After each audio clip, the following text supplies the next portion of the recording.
Hello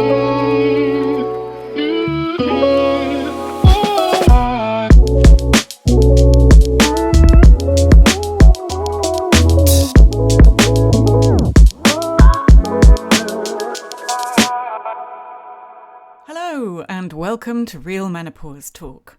I thought I'd mark World Menopause Day with just a little mini-pod. Yesterday was the London Menopause Rally organised by the fantastic Menopause Mandate team. And what an afternoon it was. A great turnout and some deeply moving speeches and stories of what some women have had to endure when hit by the menopause truck.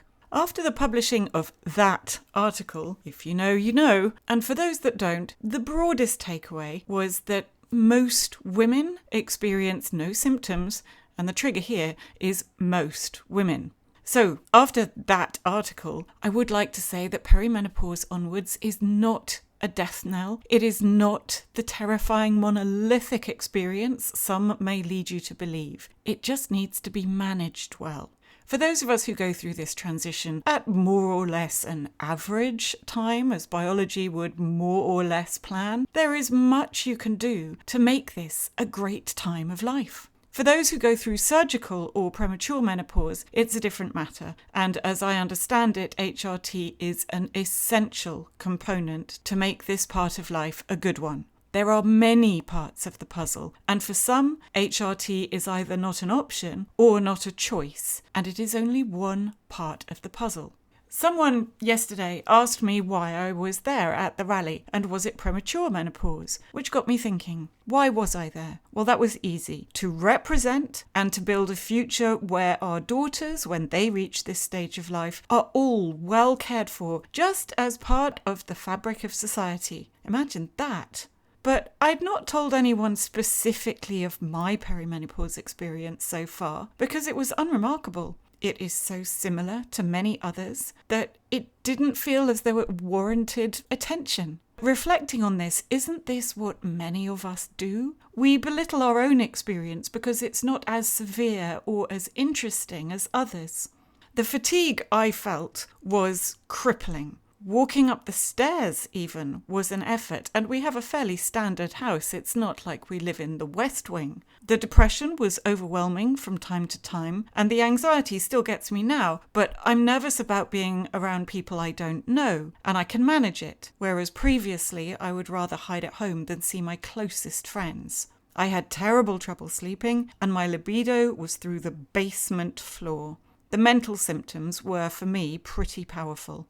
So is any of this special? No. But is it problematic that I had no idea what was happening to me, that it affected my quality of life and impacted my family and work? I would say yes. And the real trouble is that there are millions of people out there who still know nothing and are unprepared, and that is where the problem starts.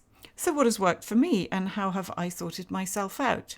Gut health. Gut health, gut health, gut health has been my number one. Over the years, I've had a few digestive issues and have attempted to address it and settled for adequate. Not good, but not as bad as it was. This year, I went all in with help and support from a qualified functional medical practitioner, and we went until my digestive issues had all been fully resolved. It's taken much more time than I had anticipated, but worth every single grain of effort I put into it. And from there, my symptoms have fallen away and health slotted into place. I do take testosterone, which has also helped me enormously, not just in terms of libido, which frankly also came back with gut health, but also in terms of cognitive clarity and overall energy. And I also pay more attention to my nutrition and continue to exercise regularly.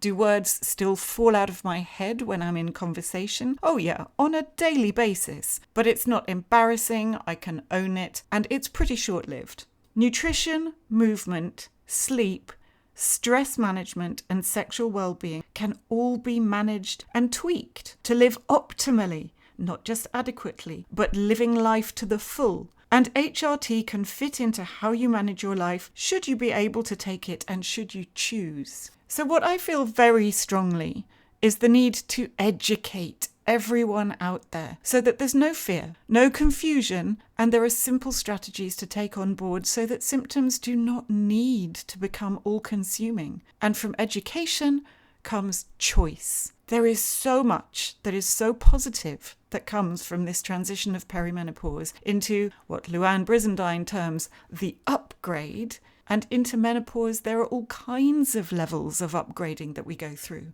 I'm deeply proud to be part of such a supportive and welcoming community. So let's share everything we know and celebrate the brilliance of all of us. And here are a handful of reasons why some of the wonderful women who I met yesterday at the rally chose to attend. And in order, here are comments from Carol Vorderman, Kate Rowe-Ham, Lavina Mehta, Lisa Snowdon, Penny Lancaster, and Victoria Hardy. I thank you all.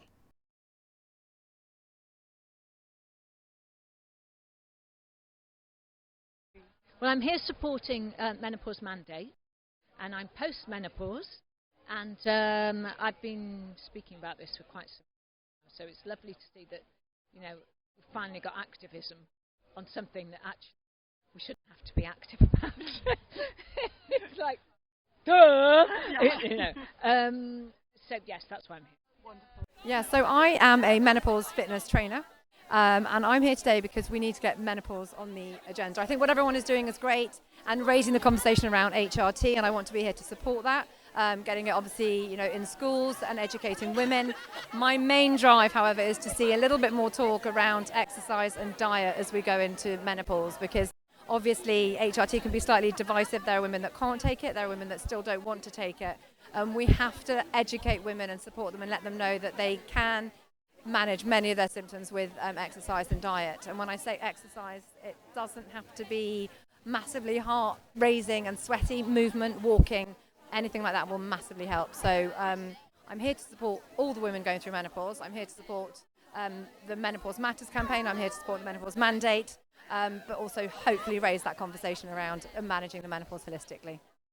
I'm here to be the voice and hopefully represent for South Asian women. I want them to stop suffering in silence, seek help, empower yourselves, and make sure that we can embrace this period in our lives. I'm here today because we are gathered with Menopause Mandate with some amazing women and making a lot of noise. And it's an exciting day because it's World Menopause Day, and getting the acknowledgement, the recognition, the realisation that menopause is real, and the respect that it's needed for us women and for the whole of society. So it's a really special day to be here on World Menopause Day. Well, it's World Menopause Day and it's Menopause Mandate. Basically, it's to keep the conversation going. It's not just about women, it's about the other people in our lives that it affects, men and children, because of course it can affect people's relationships, and in the workplace as well. It's important for there to be a safe place to go to talk, to be respected and understood. So the more we talk about it, the more the word will spread and the more we'll be helped in so many of the side effects that menopause cause. Well, Gen M's all about the power of the collective, because we absolutely believe that you cannot drive real change to change without actually collaboration.